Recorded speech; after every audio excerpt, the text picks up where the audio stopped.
Okie Hey everybody, we're still alive here in Portland, which is not on fire. Dublin is fine here in Portland. Devlin is also fine in Queens. I almost said Manhattan, but you're not in Manhattan. No. You're in Queens. I'm close enough, though. I can But see anyway. it from my window, like Alaska. Hi. Howdy. It is see Manhattan from my house. Thursday. Manhattan. I can see Portland from my house because I'm in Portland. And it's not on fire. Still not on fire. Hasn't been on fire. Probably won't be on fire unless Trump brings some troops here, which we don't need, which we need to reiterate over and over and over. And that's going to be like the bulk of this show. I'm going to really try not to dominate too much because we have a lot of things to talk about. But for me, obviously, because I live here in Portland, my big issue is I would rather not be invaded this weekend, and neither would the rest of Portland. And there's no reason for us to be invaded because we're not having a war here. We're not at war. We're not on fire. And today, I believe I have unlocked the secret to why Trump thinks we're on fire. So if you would show the children, and I say that with love, kids and love in the chat, love, love, love.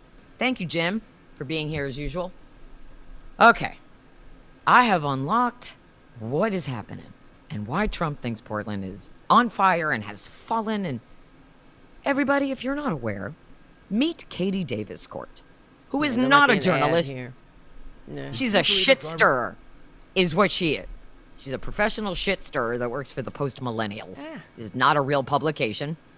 And she lives in Seattle, which is a mere 3-hour drive north of where I sit here in Portland, Oregon. She comes to Portland on the semi-regular and creates videos at our ICE facility to then funnel to Fox News to make it look like Portland is a, hellhole pit on fire, full of aggro citizen soldiers. An Antifa-affiliated protester attacked her, assaulted her. Oh my God, look at her. Oh my God. Wait, let's see what she says. Quite a shiner. You all right? Oh yeah, I definitely have a black eye. So that's what it's been like Shit's covering fake. Portland for the past 4 months. Completely. Okay. Yes. Somebody stopped at a Sephora before she did her Fox News, or she did some. Okay, let me just tell you what happened. Like, I don't want to give her any more oxygen than literally what we're giving, because anything that she says gets out in the ether, and we don't want that. What she's saying is people have to know what we're talking about. So, okay, we are talking about the activities around one block in Portland, Oregon, which is a city of 146 square miles. The ICE facility, which is located on our south waterfront. Like, Portland is so bougie, we put the ICE facility by the Willamette River. It's down the street from the old spaghetti factory, okay? It's not even in a bad area. They didn't stick it out in Gresham. They didn't put it by the airport. I don't know where other cities put places that they don't really want people to know about. They didn't do that. It's there. And by the way, people are still going to the ICE facility every single day to do their regular hearings. They're leaving on time. Things are running smoothly. And there's video from our local news affiliates covering the ICE facility, where they interviewed a family just yesterday saying, yeah, no, we went in for our hearing. We were a little bit nervous, but everything went smoothly and like normal, like it always does every year, because there's an annual hearing that they have to go to. And they came out, the whole family together, and then they all went home. You're never going to see that on Fox News. So what had happened was she went down to the ICE facility after dark, of course, because they only go down after dark. They don't go during the day when there's two people holding little signs saying, "We love you, Portland," and it looks like they're waiting for the bus. She went down after dark, and there wasn't really anything happening. And so she starts her aggro action, and a local woman who had her face covered and whatever, she got into it with a local woman, and I have not seen video of a punch being landed on this person's person. But what I do know is that her quote-unquote, the person who assaulted her was a girl. A woman, of course. But in colloquial terms, we say girl fight. It was a girl fight. This was meet me after school behind the gym. This was, I'm going to kick your ass on the playground in 6th grade. This was nothing more than that. She Yeah, I has mean, now is there any footage? ginned it up. I personally have not seen the footage of a fist connecting to her body. What I have seen is footage of her trying to get somebody to arrest the woman, and the police officer's like, where is she? Where's this person? And she's like, she's right there next to her. And it's like this little tiny blonde girl with So a mask no on. one And has any footage of all the cameras that are there, the cameras that are outside the ICE facility. The I'm not people saying that standing doesn't around. I'm just exist. asking. I mean, that's what I mean. don't know. Yeah, I'm saying my personal lived experience is what I personally have seen, which is only her whining. I have not seen any photos or video of her assault on, Yeah, there like, should be I have not something. seen anybody punch her. I'm sure it exists somewhere because there's a Fox News Well, person what I'm trying to embedded on the top yeah. of the ICE facility. There is someone from Fox News on the top of the ICE facility going, there, and they're the ones with the laser pointer, by the way. Yeah, but not the police. But people aren't. What's happening? What they're saying Well- that Antifa has taken out. It's bullshit, of course, but Okay. What I have learned from just this morning, because I get up this morning and somebody tweets me, did you see the incident from last night? I'm like, what, did we run out of kombucha and flannel overnight? What happened? And then I found out about this story. And so I start looking into it, and I don't go down the full right-wing rabbit hole because that's not a place to go, and there's no reason to, because I know what the truth is because I live here. If I didn't live here, I would probably spend a lot more time researching this before I went on the air to talk to our audience about it, because we tell the truth here on the Tara Show and all across the Political Voices Network, because the truth matters more than anything. But still, I vetted, I went looking. It is bullshit. This woman, she's 34, lives in Seattle, comes here to start shit. Her footage is what Trump watches. That's it. Hers. Her video gets funneled directly to Trump. He watches it and then goes out there and says, oh, it's getting worse. Oh, it's getting worse. This happened. I guarantee you there will be a moment at some point today where he says, I saw this woman. She got beat up. She's got a black eye. She had to go to the hospital. She didn't go to the hospital. She did not go to the hospital. And we're going to see him try to blow this up. So the problem is, out here in indie media land, nobody cares about the truth that we're telling. I mean, our friends over at Midas Touch, I'm going to try to talk to them later today and see if they can pick up on this and help us, because we're like a united front here in the independent media. We all support each other. And I need what I need right now from everybody. And I posted this on my Facebook, and I actually made this one post on Facebook public, and I also put it on my Substack as a Portland call to action. And anyone who's watching this, also I ask you as a call to action, if you still have a Twitter account, and we are not here to parse whether or not you should have one, that is not the discussion at this moment. Go to Twitter, go to her account, it's at Katie Davis Court. Tweet her a picture of what Portland actually looks like. I'm asking all of my friends in Portland to go open your front door, open your back door, take a quick snapshot, and share what it looks like in your neighborhood in Portland right now, and tweet it to Katie. Because the more you put the truth in the world, eventually people are going to have to acknowledge. And I would say, like, if you pull up my Twitter feed, because we've looked at her face enough, my Twitter feed since all of this shit with the troops coming to Portland started has been nothing but advocating for Portland. And as someone who has lived here since 2001, there are times where Portland lets me down. There are times where I get what I call Portland fatigue, where it's like, okay, enough with the passive aggressive, enough with the weather, enough with the traffic, I'm so bored. Going to the protest that we put together in 24 hours on Sunday gave me new life. I mean, I was already like super proud to be living here. It made me more proud to live here because of the way almost 4,000 people showed up overnight to protest on Sunday. And we marched peacefully. And that other guy who's in town, the other agitator, his name is Nick Shirley. And he's tweeting, Portland has fallen. No, it hasn't. Unless you're talking about a little kid falling off their bike. No, it has not fallen. And I challenged both Katie and Nick Shirley. Let's go meet at Stumptown Coffee. You know what it really looks like here, but you won't do it. And so, call to action. everybody should just flood any right-winger, any Republican, POTUS's thing, Twitter, the White House Twitter, Jesse Waters Twitter, pictures of Portland. So if you scroll down my Twitter account, it's beautiful greenery because I walked around my neighborhood yesterday. I live in downtown Portland. Look at that. That's literally what it looks like. Look at that. Look how pretty it is. Look at that. Look, that's real. I really live here. I really walked around my neighborhood yesterday. I really ran into a very lovely couple who were walking their dogs, and their dogs' names were Tico and Roscoe. And so I took a picture of them. And I was like, oh my goodness, these Atif attack dogs. I managed to escape with just a lick on my hand. And as long as we keep doing this, we have to keep doing this and telling the truth about what we are seeing in Portland, which is nothing.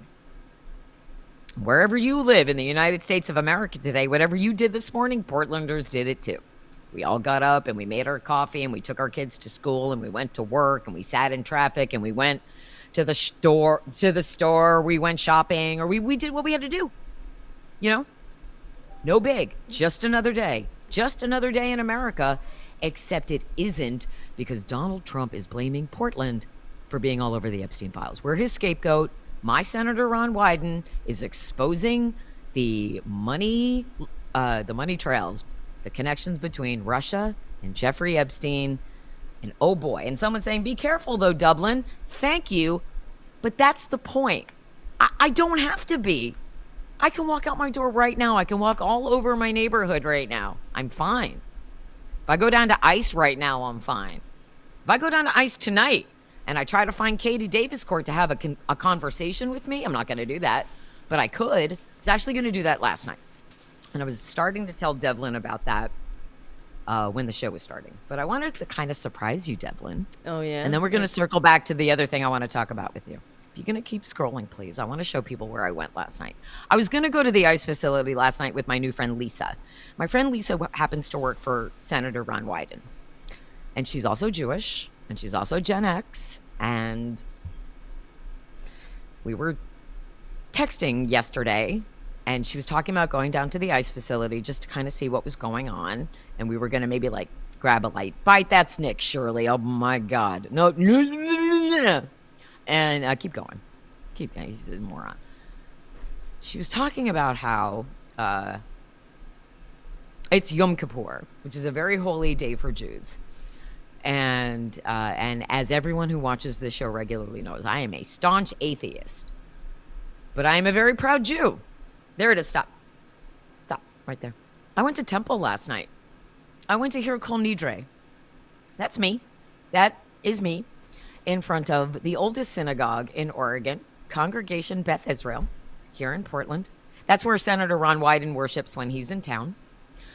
A lot of big deal local Democrats worship here. And my representative, Suzanne Bonamici, happened to be there to share services with her constituents. And I met former judges and Portland City Council members. And look at this. It's beautiful. And I haven't been to temple probably since my brother's bar mitzvah when I was 16. And I am a staunch atheist, and I don't believe in organized religion. I don't believe in groupthink.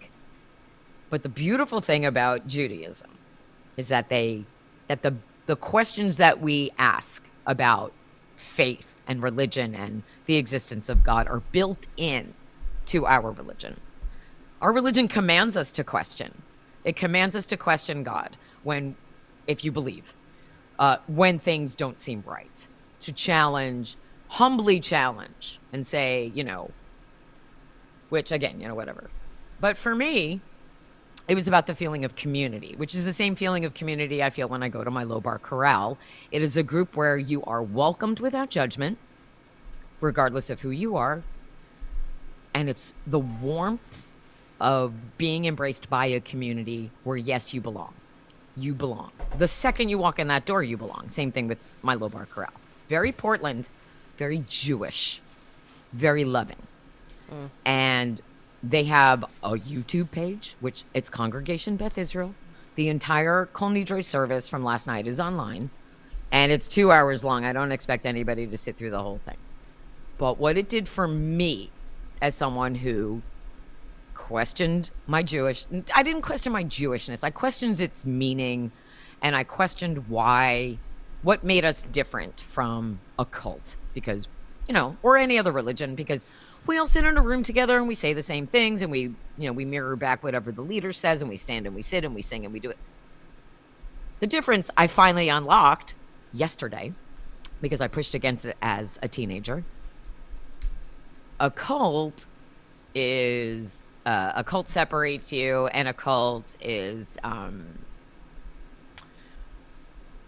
they don't let you leave. A cult doesn't let you leave. They trap you, and they make it very hard for you. They separate you from all reality, from the people who love you, and they say your people don't love you, we do. A cult does that. Judaism doesn't do that. Judaism doesn't separate you. Judaism includes you, and Judaism says if you need a break, go out and see the world. Go out and see the world. Live your life. Come back with your questions, and we can help you seek those answers.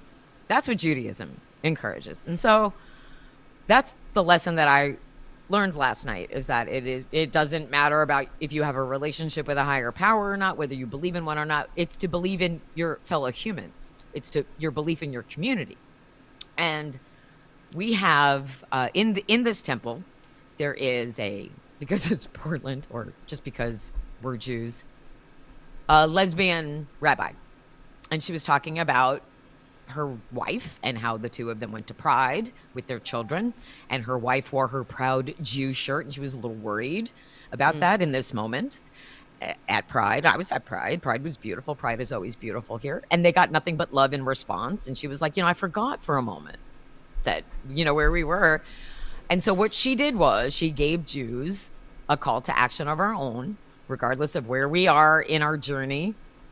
And she said, stand proudly in your Judaism, lead with your Jewishness, never hide your Jewishness, because anti-Semitism pushes you into the darkness. And what she said was, we don't fight anti-Semitism, we lead with Judaism. And I loved that. I loved that, because basically what she said was, we lead with our humanity. It's humanity. And the best that any religion teaches is for you to choose humanity. And that's the takeaway that I left with. I mean, I was thinking about, while I was there and we had plenty of time to do silent meditation, and we heard Kol Nidre 3 times. And if you've never heard it, you can go up on YouTube and pull it up. It's spelled Kolnidre. There's a version with Itzhak Perlman that's beautiful.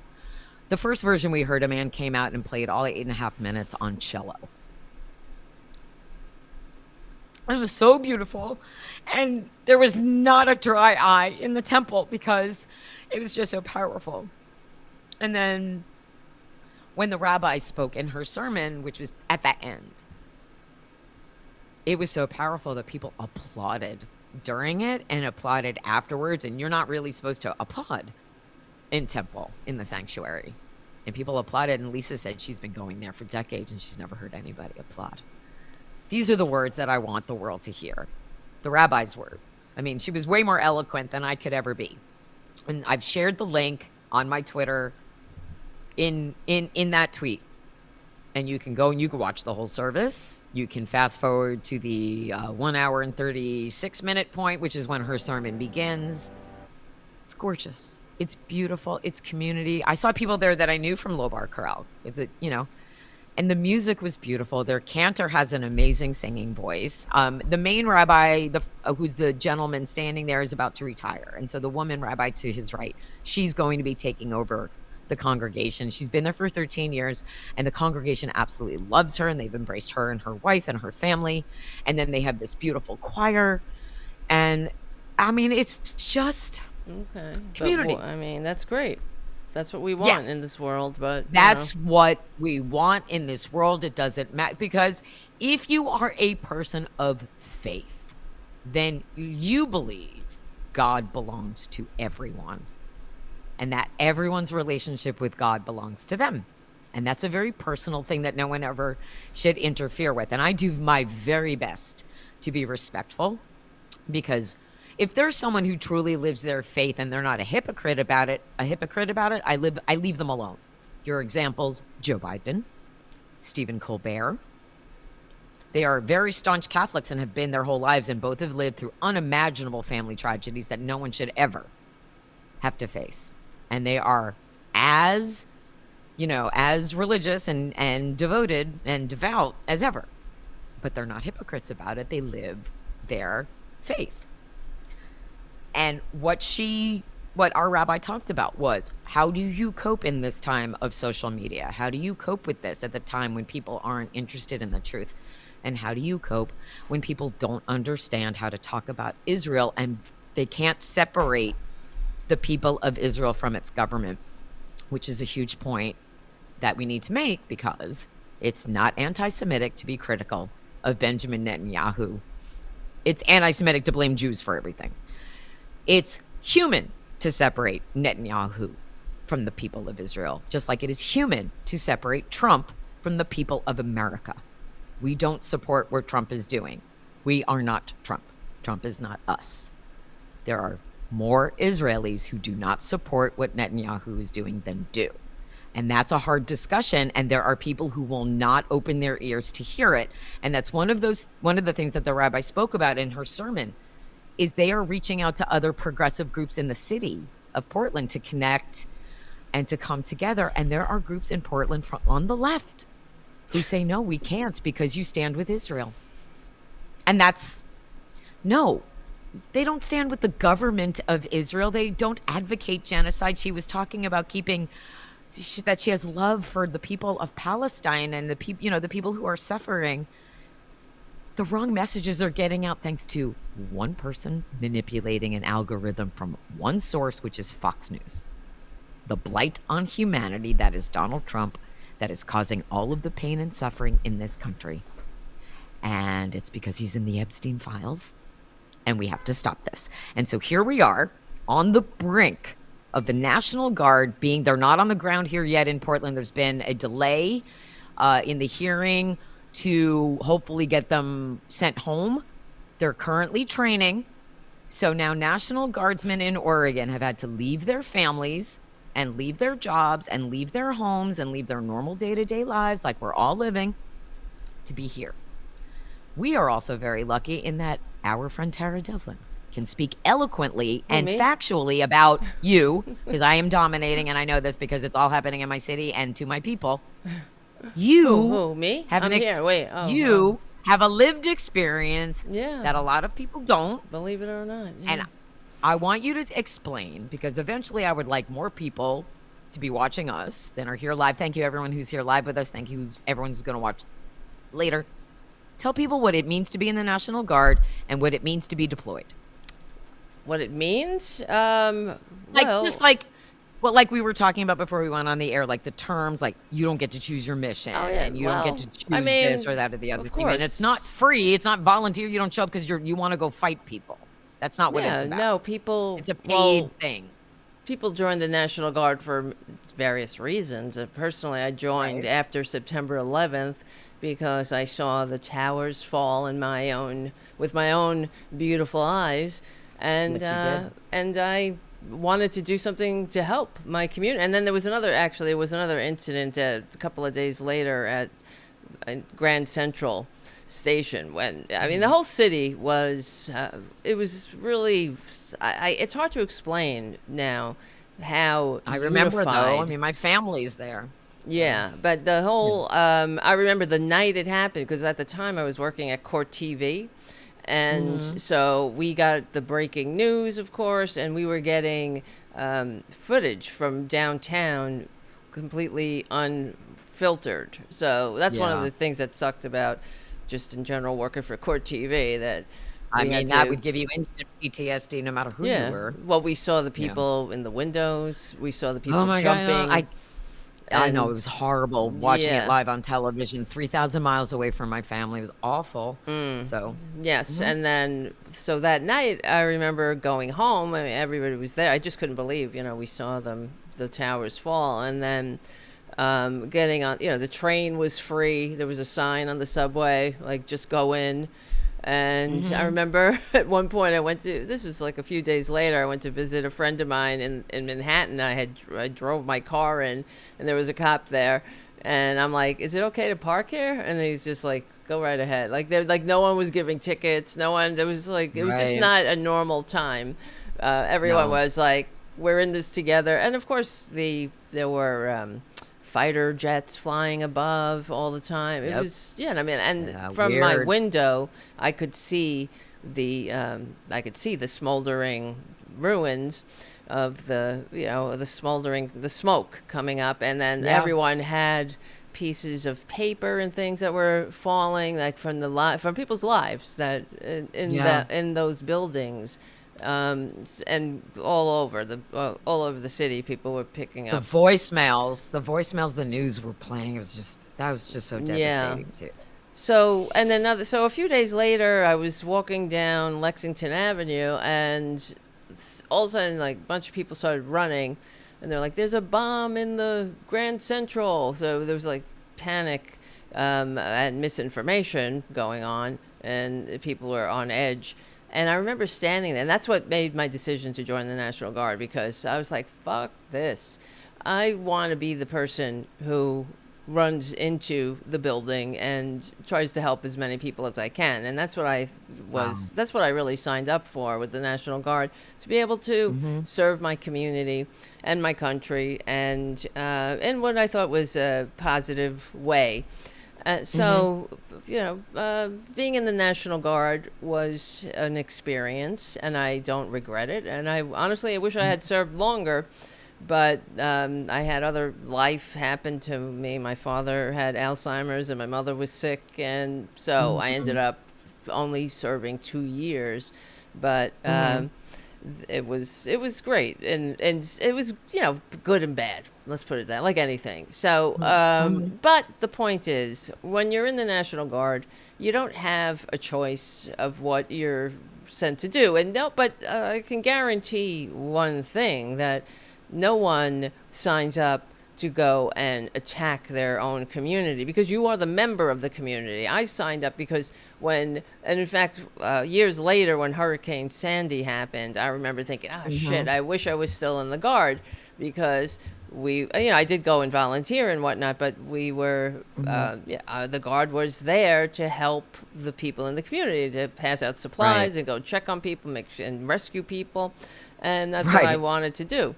So, but I still volunteered in other ways, but that's what people want to do. But not everybody signs up in the military in general to help their country or community, because they want money. They want they're looking for a part-time gig that's going to give them student benefits and things like that. That's what people are signing up for, and this is the problem in our country, that Thomas Jefferson said years ago, that we had no standing army because we have no paupers to furnish the materials. And that's when I think of that quote, it really breaks my heart. And what they've done, these policies have done, that, I mean, even look at what's happening with ICE, $50,000 sign-in bonus. So that's just, it's ridiculous. Yeah, when Americans are coming out of college as indentured servants to banksters, and they're cutting healthcare, and everything is getting more expensive, and they don't give a shit. The Republicans are doing this to hurt people. But as far as the National Guard goes, to deploy the National Guard, you're being deployed, and this is what's so concerning too, because these poorly run red state governors said that they are going to send their National Guard to red states, to blue states, and how dare they, frankly. But there's no laws anymore in this country. There's no standards. There's no states' rights. Are you kidding me anymore? Could you imagine in any other time if Barack Obama said he was going to activate the New York National Guard and send it to the poorly run red state of Louisiana or the poorly run red state of Democrats Tennessee? just don't do that, you know? No, because we work within the boundaries of the Constitution and the law, as we should, because that's what breaks my heart. These people are not patriots. Trump is not a patriot. He hates this country. He hates the people in this country. How dare these corporate media monsters, too, these mouthpieces that are reporting that Trump and Johnson are saying things like, well, this is going to work out for us because it's going to hurt the with a lot of people and we're going to fire a lot of people. What kind of shit is this? What am I listening to? This. Did you see the... I'm sorry. Did you see Madeline Dean confronting Mike Johnson? Yes, when she said that that Trump is unhinged. He's not well, and Mike Johnson goes, "Good. You guys have one. You guys have people like that too." Yeah. Who? Of course, they have no. No. It's the two. T-O-O. Two. True. Yes. That's Mike Johnson admitting Trump is fucking out of his mind. There's no. I want to know. I want to know if we've seen how, and I haven't had a chance to look yet because I've been fighting, fascism here in Portland. But there's that guy who threatened to release Mike Johnson's Grindr profile. Did he do it? Because I know he gave all of his stuff to a trusted media source. He's no longer in possession of all of the stuff that he has, and he is also in a safe house, because he's gotten death threats already. If you're getting death threats because you're threatening to release Mike Johnson's Grindr profile, guess who's really the bad guys here? I would love to see Mike Johnson's Grindr profile. I would love for every Republican who has a Grindr profile to be exposed. If you're living on the down low and you're punishing us because you hate the fact that you're gay, like, fuck you. Being gay is beautiful. Living your truth is beautiful. Why would you make yourself miserable and make your own life harder for Trump? Why would you do that? Why would you do that? These are cowardly people. Pathetic. The repressed bullshit. Mike Johnson is a coward, as they all are, like Benny Johnson. Yes. And I posted something on... He likes the black man. I mean, the things that they always rail against, every accusation's a confession. Mm-hmm. And I posted something on my Substack about Benny Johnson because he inadvertently outed himself, I guess, for the... I don't know. He's this holy roller. He's also a Russian-funded... traitor, and he sure is. Yeah, and this is what has I don't know with the corporate media. This is how they fail us, that they don't put that in context. They don't point out that Benny Johnson, whenever they mention his name, took money from the Kremlin to spread pro-Trump propaganda. And if think about that, wouldn't you? If you're a patriot, wouldn't you take that as a cue to look in the mirror and say, "Wow, why is America's enemies paying me to talk up this goddamn baboon," right? Why do they want not him? If you're that guy, because some people look at money and go, what I say doesn't matter as long as there's an extra couple of digits in my bank account. Yeah, and that's all they care about. But if what you care about, then that's... But see, people like that always end up really just like an empty shell of their former selves, alone and miserable. And the karma eventually gets them in some way. Well, they like hate finding themselves. out you like black dick. Now we all know what Benny Johnson is. If you like black dick, say so. I can't blame you for that. Black men are hot. That don't know. We can't assume that everybody knows what we're talking about. You got to explain. What we are talking about is Benny Johnson, a very white MAGA boy, searches online for black porn and Hitler porn, and the two come together in your search engines, and then all of a sudden your search history betrays you by showing you things it thinks you might like. So if you're me and you're looking at Poshmark and you're looking at skincare, it might show you things like, here's some rice water you might want to wash your face with. But for Benny Johnson, it's more like, here's a guy dressed like Hitler, bent over, getting it from a guy dressed like Mussolini. Go for it, Benny Johnson. Like, again, whatever makes you happy behind closed doors, I don't care. As long as you're not hurting anybody else, right? Whatever, as long as there's not like I'm sorry. People are laughing because I said black dick. I'm sorry. Is that wrong? Does everyone not know this? You want to know why white men hate black men? Because they're jealous. They're jealous. Jealousy. All bullying is rooted in jealousy. I'm sorry, but I'm not sorry. You know what? It also, like, white men enslaved black men, and then they saw how physically superior black men were. Black men could lift things. Black men were bigger. Is it? Is it? Yeah, I mean, you can't say is it wrong to look at? Is it wrong to look at people wrong. and say this is the best thing in the world because you have given our country everything that's good? Well, you can't just say that they're more physically superior. I'm saying this is what the men saw, might have seen. I'm just spinning how racist men talk. Okay, I'm putting myself in their perspective, and these white men are like, we're the best, we're the top of America, we're the top of the food chain. Wait a minute, why are our women looking at that guy? He's what's oh my God. And so then they find out about physical attributes another human being has that they don't have, and then they start feeling inferior. Well, so then they start controlling with money and power and suppressing those who they fear will take over, like the Jews, like anyone who's different. And so that white male privilege that they created, that they believe extends way farther than it does, is a fallacy that they created that other people now live inside of. And it all starts with jealousy. One basic human jealousy. It's kind of like, you got Barbies for Christmas in 5th grade and I didn't get Barbies, and I'm jealous of you and I want your Barbies. It's that basic stupidness. That guy plays basketball better than me. That guy, Travis Kelce, is bigger than me and can play football better than me, so I hate Taylor Swift. It's all jealousy. It's all jealousy. Somebody has something I don't have. It's all like, it's all in the 10 Commandments. Thou shalt not covet. All of that stuff. It's all coveting. It's all jealousy. It's all stupid. It's all stupid human nature and you feeling inferior. Have you met Donald Trump? Have you seen him? Everything he does is to make up for what he hates about himself.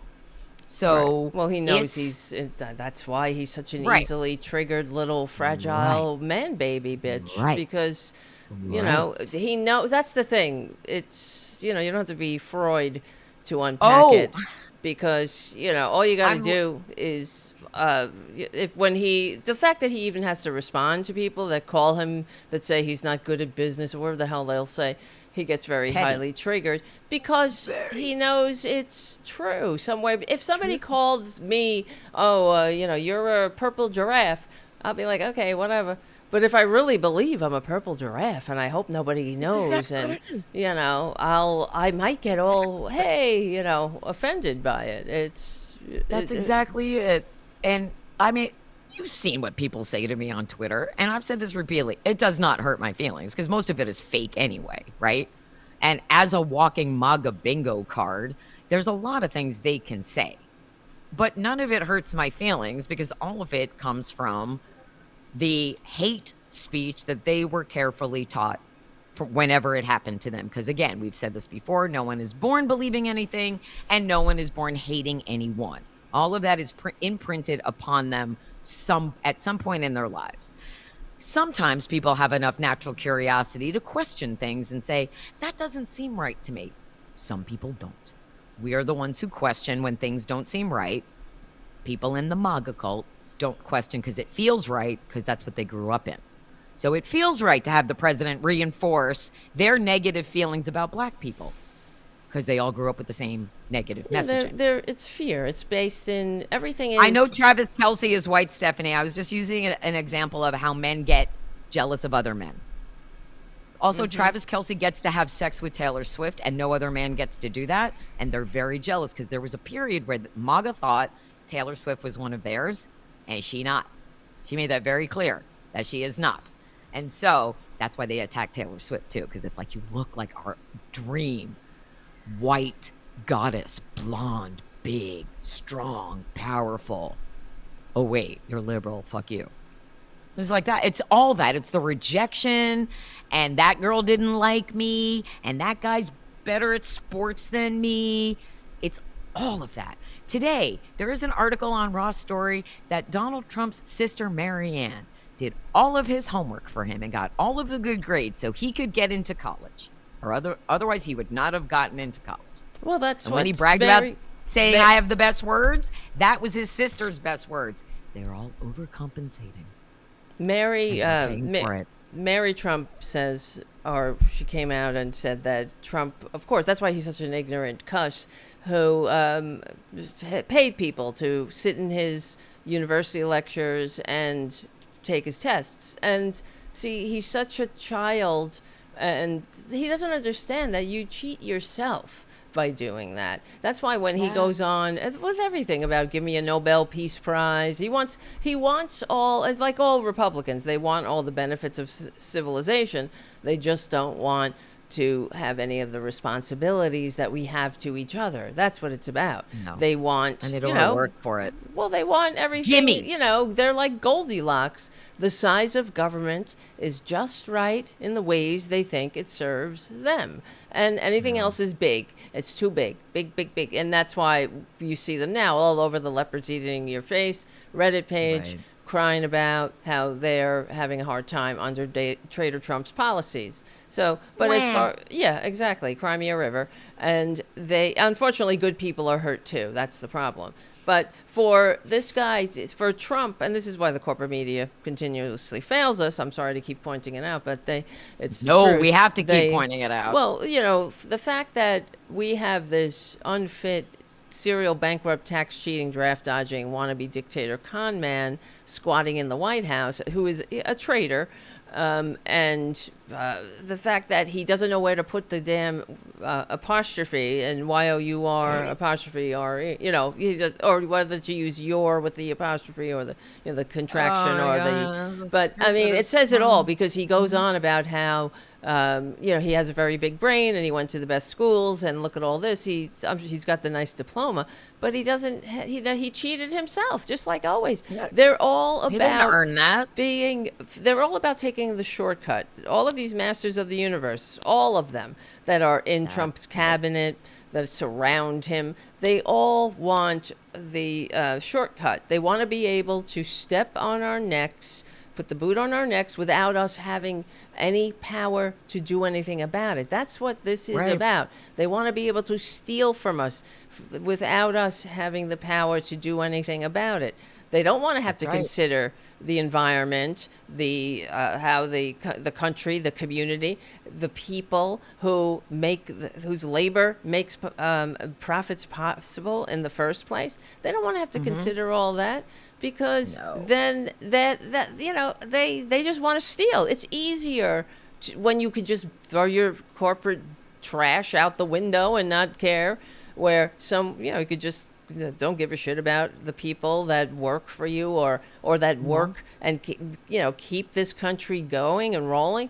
And the most sinister and effective thing that these monsters have done is taking over the media. So we get not only, there is no liberal media, that's a canard, but so we have half of the American people listening to the bullshit from billionaires' lie holes. And then you have the other half who listen to the so-called corporate media or the liberal media. It's not liberal at all. It's still the same corporate line. They're not out there. Yeah, they're not there correcting the record. They're not connecting the dots with Donald Trump. They give him they shamewash this monster when the questions should be, or whatever the statements should be, how can you vote for somebody like this? This is a damn traitor who's unfit. He has no business being in the halls of power. And all of those generals, when they sat there having to listen to these two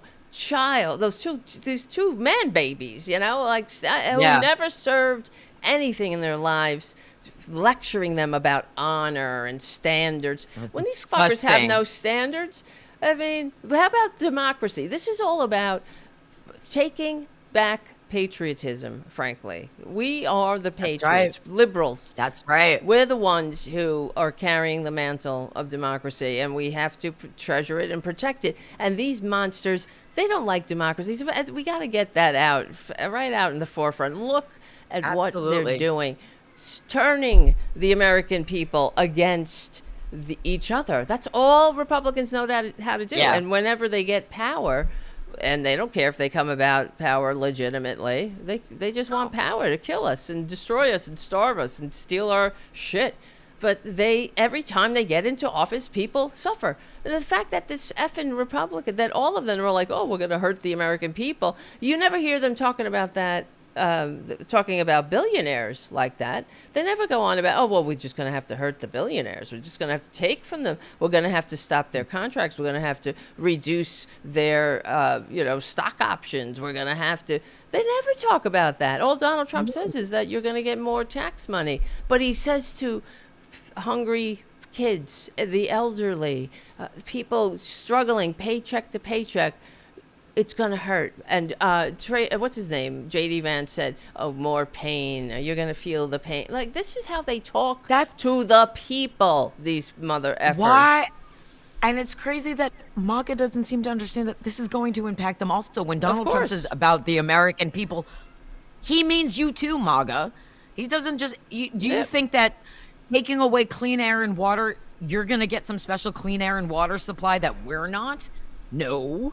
When they stop testing food for contaminations, do you think it's only going to blue states? No, it'll go to all states. And and it's ridiculous. And Russ Vought cutting millions of dollars in funding for environmental issues for only blue states. Like, disgusting. Fuck you, Russ Vought. Exactly. Russ Vought, by the way, blocked me on Twitter even before Trump was in office. So don't tell me I don't know who's up to the fuckery, because they all block me.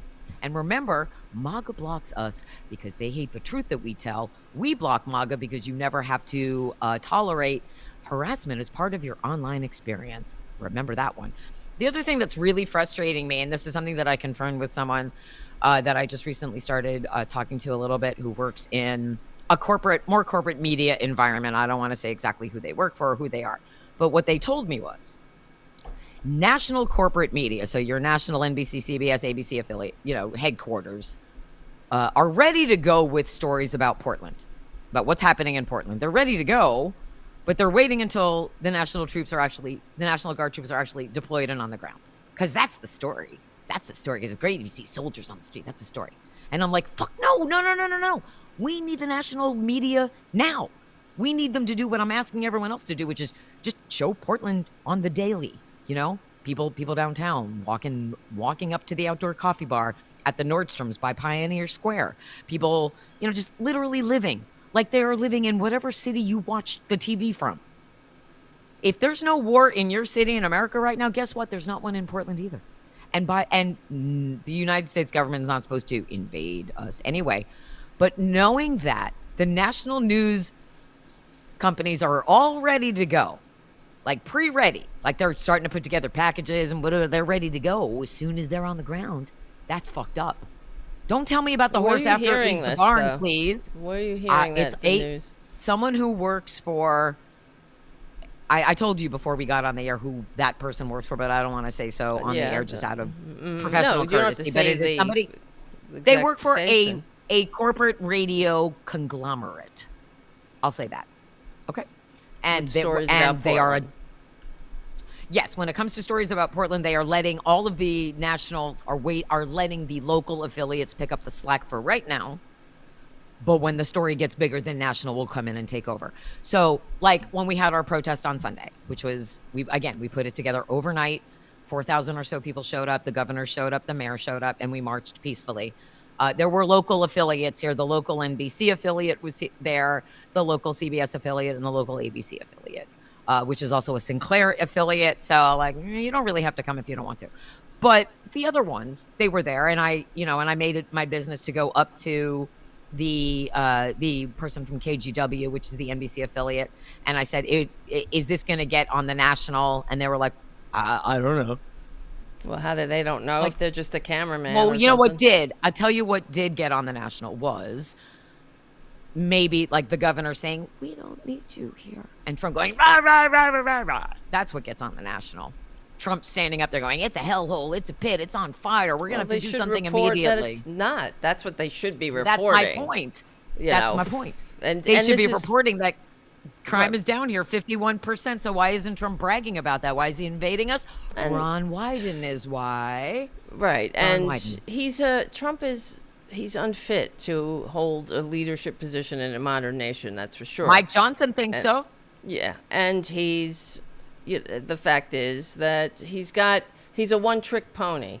He is a dumbass. That's why he believes shit that he sees on TV. But all he says is to put the National Guard. The National Guard, like it's a toy, like a baby with a toy. Right. His favorite like toy, Risk. the American people. His favorite toy, He's like the National Francis Guard. in the bathtub. Yeah, but Francis that's in the bathtub in Pee-wee.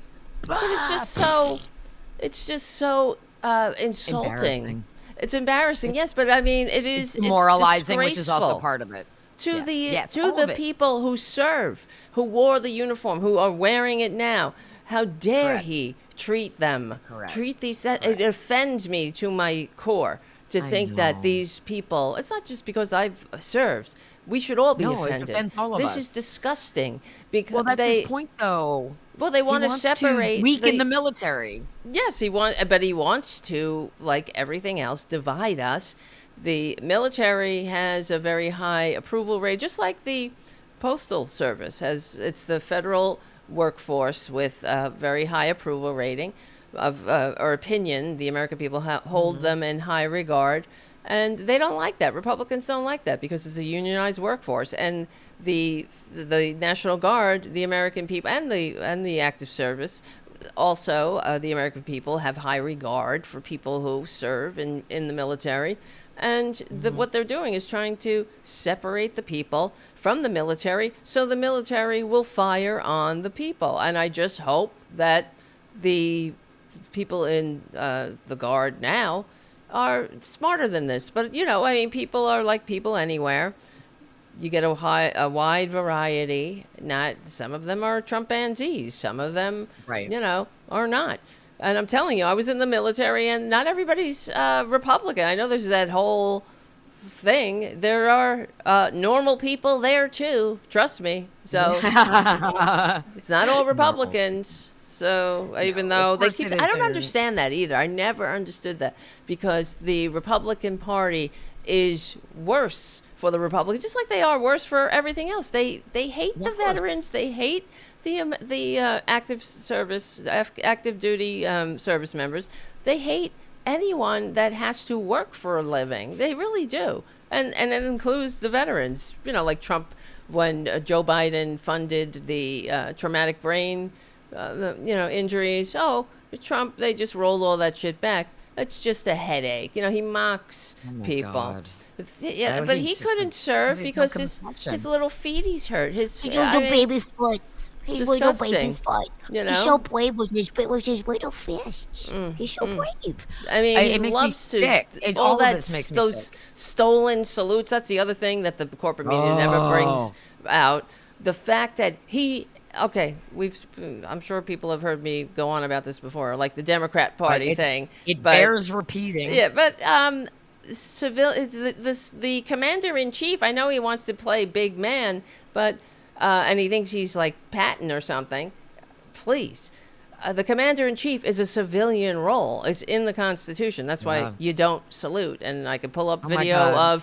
of Reagan bestowing a Medal of Honor onto a service member. The service member giving the salute, and Reagan returning with a hand over his heart. That's what you do. But Trump likes to do his stolen valor salutes because he's such a big man. He's so big and tough, isn't he? It's disgusting.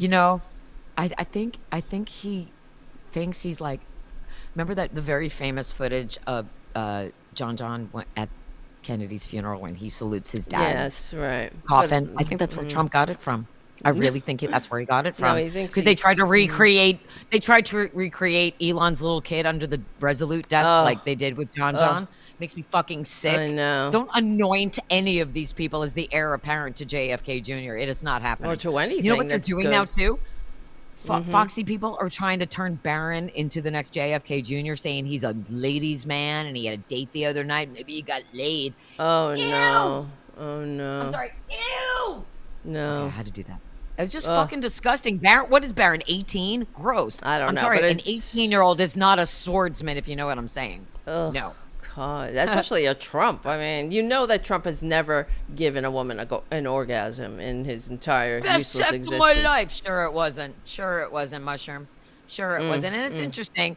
It's, I mean, I'm sitting here postmenopausal, and I can say a lot of things about a lot of things. But if memory serves, if you don't know what you're doing and the lady has to do all of the work, you're not good in bed. And so, and an 18-year-old, every woman who has ever lost her virginity to a man person, if you were in college or in high school, I'm guessing it wasn't like the romantic interlude you were expecting, because losing your virginity is never what you think it's going to be, and it's not like they make it in the movies ever. And you don't have a multiple orgasm when you lose your virginity is crazy. Crazy the things that the expectations and what porn might have done to Gen Z, millennials and down. I have no idea, and I don't want to know.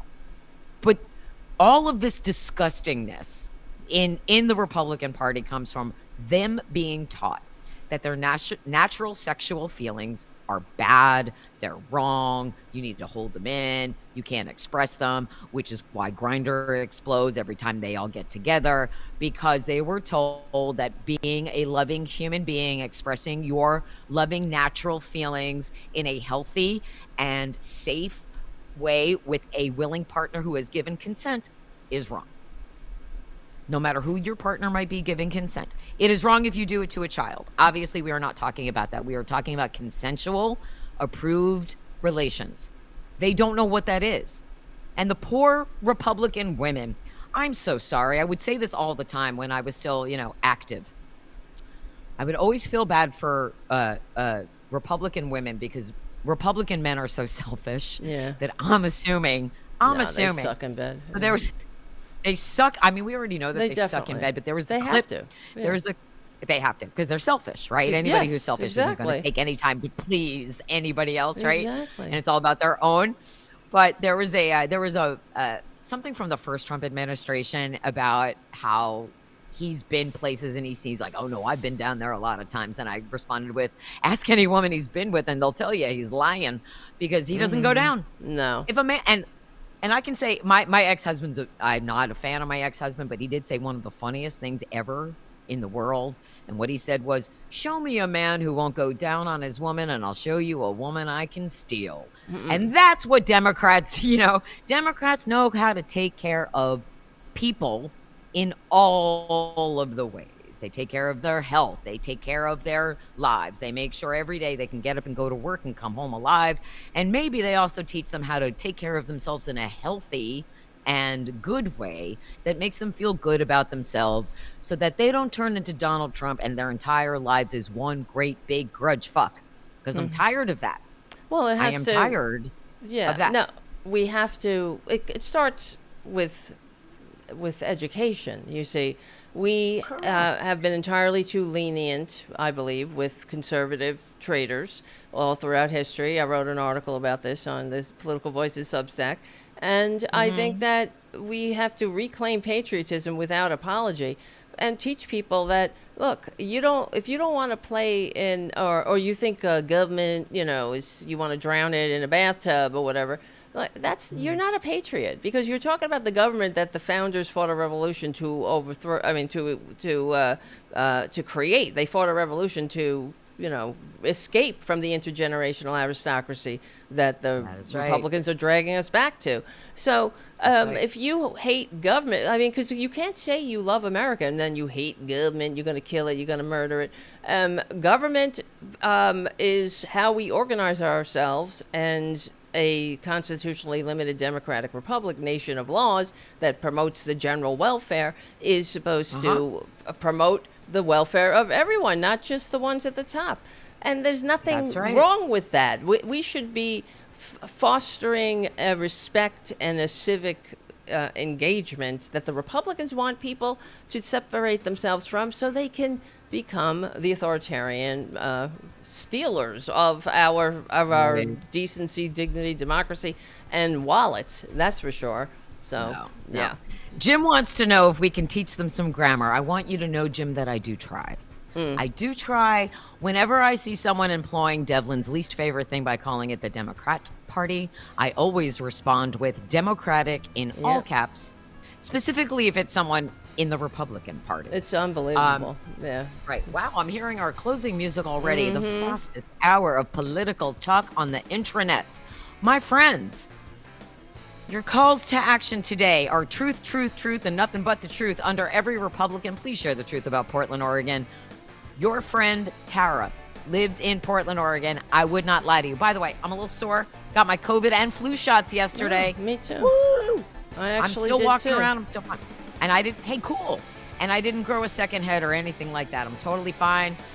Please, you see our Venmos on the screen. If you can kick down a couple of bucks so we can stay here, keep the lights on, keep the cats fed, that'd be super. Also, please sign up for our Substacks. The Tara Dublin Rocks book. It's The Sound of Settling, a rock and roll love story at TaraDublinRocks.com. Guess what I forgot about my Senator Ron Wyden? What? That I was reminded of yesterday. His wife, Nancy Wyden, owns the Strand bookstore in New York City. Get out of here. That's how they met. Nancy came to Portland to check out Powell's books so that she can incorporate some of the stuff from Powell's, the world's greatest independent bookstore. That's lovely. Over there at the Strand. And so last night I'm talking to my friend Lisa, who works for Ron, and talking to her about my book. She goes, "We should get a copy to Nancy Wyden, because Nancy Wyden knows all of the publishers and agents in New York." So while we're doing that, let's make this an in-demand thing, because eventually when I get my real publishing deal, these are going to be collector's items. You can put this on eBay and get hundreds. I'll sign them for you. You might get even like $105. But seriously, TaraDublinRocks.com, The Sound of Settling, all the real kids who really read it love it. Don't forget Tara Buster tomorrow night with Devlin. Oh, yeah. Do you have anybody joining? Do you have anybody joining you tomorrow night? Not unless something just you happens. Just me. So, all right, my friends. So yeah, go out and live your lives in spite of the Trump regime, because that is what we are doing. That is resistance. Every act of resistance matters.